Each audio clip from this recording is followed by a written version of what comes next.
Hey everyone, and welcome back to another E55 video. Today, we're going to address a common problem of the Mercedes V8s of this era, and that's leaky valve cover gaskets. So, let's get into it. So for this job, you're going to need new valve cover gaskets, and for this I would suggest getting OEM gaskets, as they usually are the best quality, and they tend to hold up longer than cheaper aftermarket valve cover gaskets. You also need some sealant if you choose to do the breather covers along with new breather screws. And for tools, you'll need a torque wrench capable of applying 4 Nm and 8 Nm of torque, a T30 torque spit, a T25 torque spit, and an inverted E10 bit, and finally some degreaser or cleaner if you choose to clean the valve cover gaskets. So the first step is to take off the 2 front air hoses, and then you can go ahead and take off the air boxes that sit on top of the engine. And as you do this, make sure to disconnect the rubber hose behind the engine, and do this with ease as it may have become brittle over time and can probably crack if too much force is applied.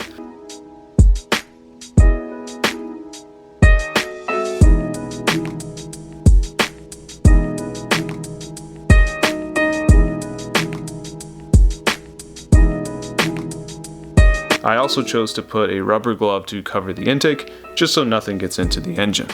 Next, take your T30 bit and screw off the coil packs from the valve cover. And also disconnect the ignition wires going into the coil packs. Make sure you keep track of the screws and remember where each coil pack goes.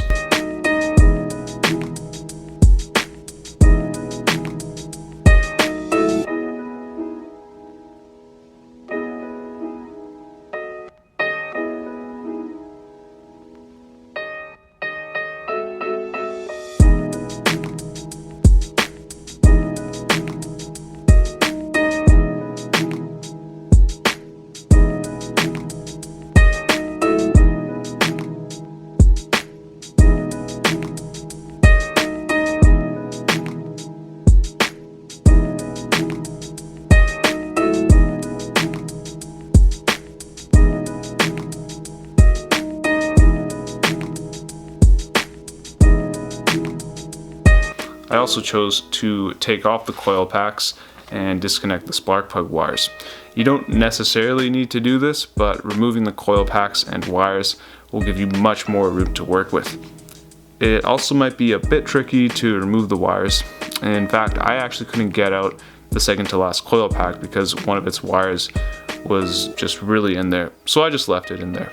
Another tip is to secure the electrical harness above and make sure it doesn't get in the way. This is something that I wish I did earlier, and you'll see later in the video how I secured it. Afterwards, once you've got your coil packs out of the way, get the inverted E10 bit, and you'll want to begin taking off the bolts that hold the valve cover in place. Most of them are short, however the 2 longer ones on the passenger side are used to hold the breather covers in place. Afterwards, remove the hose going into the breather cover, and be careful as the rubber for this hose may be brittle, and if you apply too much force you might rip it.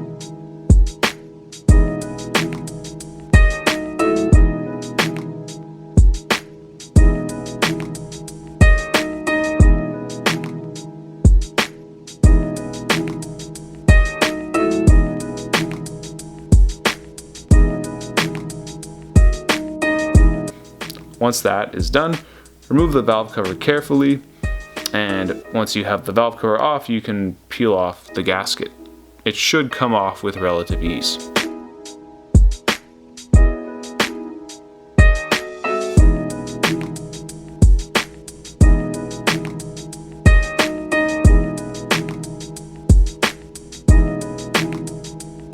Next, you're going to want to clean the valve covers.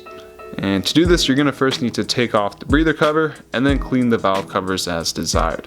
Now I personally chose to clean the valve covers with a microfiber and degreaser. I then thoroughly rinsed it and dried it with a microfiber cloth and an air compressor. And you really want to make sure when you dry it that there's absolutely no liquid or water left.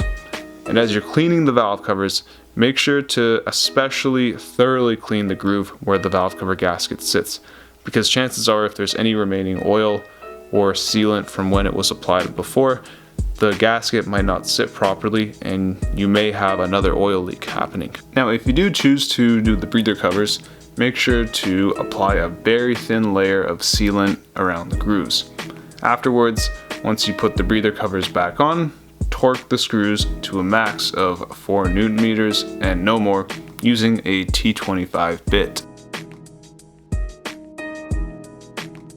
Once the valve cover is cleaned and thoroughly dried, put on the new gasket by fitting it into the metal groove. Now, there is some debate on how to do this. Some people will apply sealant between the cover and the gasket and also on the cylinder head just to make sure that everything is sealed up tightly and that no oil leaks.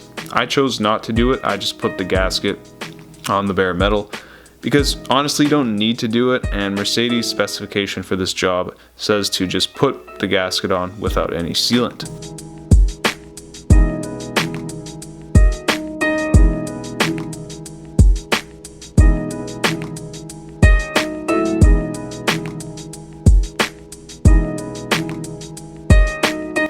After the gasket is fitted onto the cover, clean up any oil that has dripped onto the bare metal of the cylinder head where the valve cover gasket sits.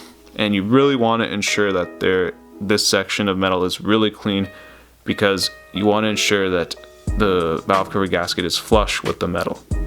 I also took some degreaser and cleaned the exhaust manifold as oil had dripped onto it, and I wanted to make sure that this was clean as well.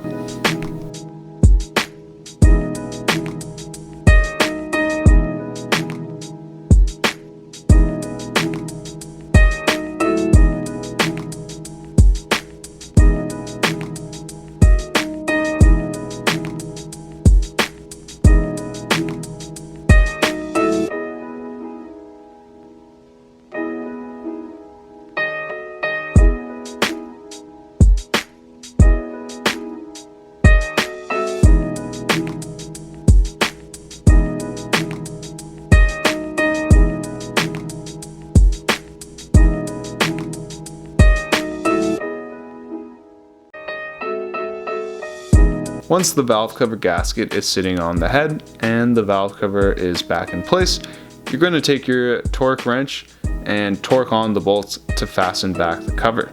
Use your inverted E10 bit to do this. The bolts are torqued to 8 Newton meters, and there's really no reason to over tighten the bolts, so make sure you don't exceed 8 Newton meters. I chose to torque them in a star pattern, which means that you start from the center top bolt, then the center bottom, and then you continue in a star way. There's also 2 brackets and a grounding wire on 2 bolts close to the front of the car, so make sure that those are assembled properly when you put them back on.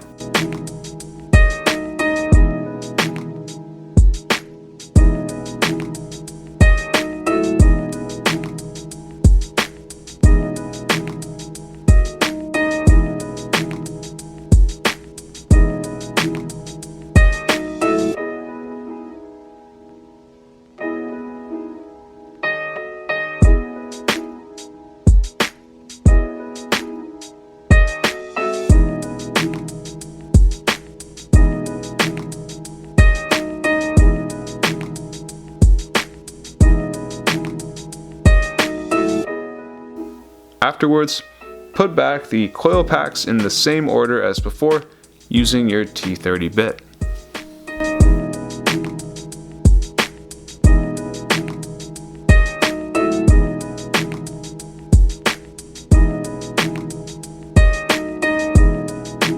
Now, doing this job for the driver's side is pretty much the exact same process. The only thing to watch out for is the braided metal fuel line, and you can move it out of the way with a wrench if you choose to do so. Just make sure to catch any fuel that may spew out. Now, you don't necessarily need to remove it, but it makes removing the valve cover much easier. So how much did this job cost me in total? Well, I bought the valve cover gaskets from the dealership, and one from the dealership is 35 bucks, so both of them is 70 bucks. I also bought the sealant from a local parts store for 15 bucks, and I bought the E10 bit for another $10 or so from that same local parts store. So all in all, the job costed me about 95 bucks. And if you account for how much I mentioned that I was quoted for doing the valve cover gaskets on both sides, which was I think $900 and something, it really is great to save over $800. Now keep in mind, paying $900 or over for a valve cover gasket job is a little on the steeper side, but generally most places will charge between $400 to $500. So all in all, it's really great to save roughly $400 doing this yourself. Well, there you have it. That's how you change the valve cover gaskets on an M113k engine. I hope you found this video informative, and if you like E55s, make sure to like, subscribe, and comment. And as always, thank you so much for watching, and we'll see you in the next video.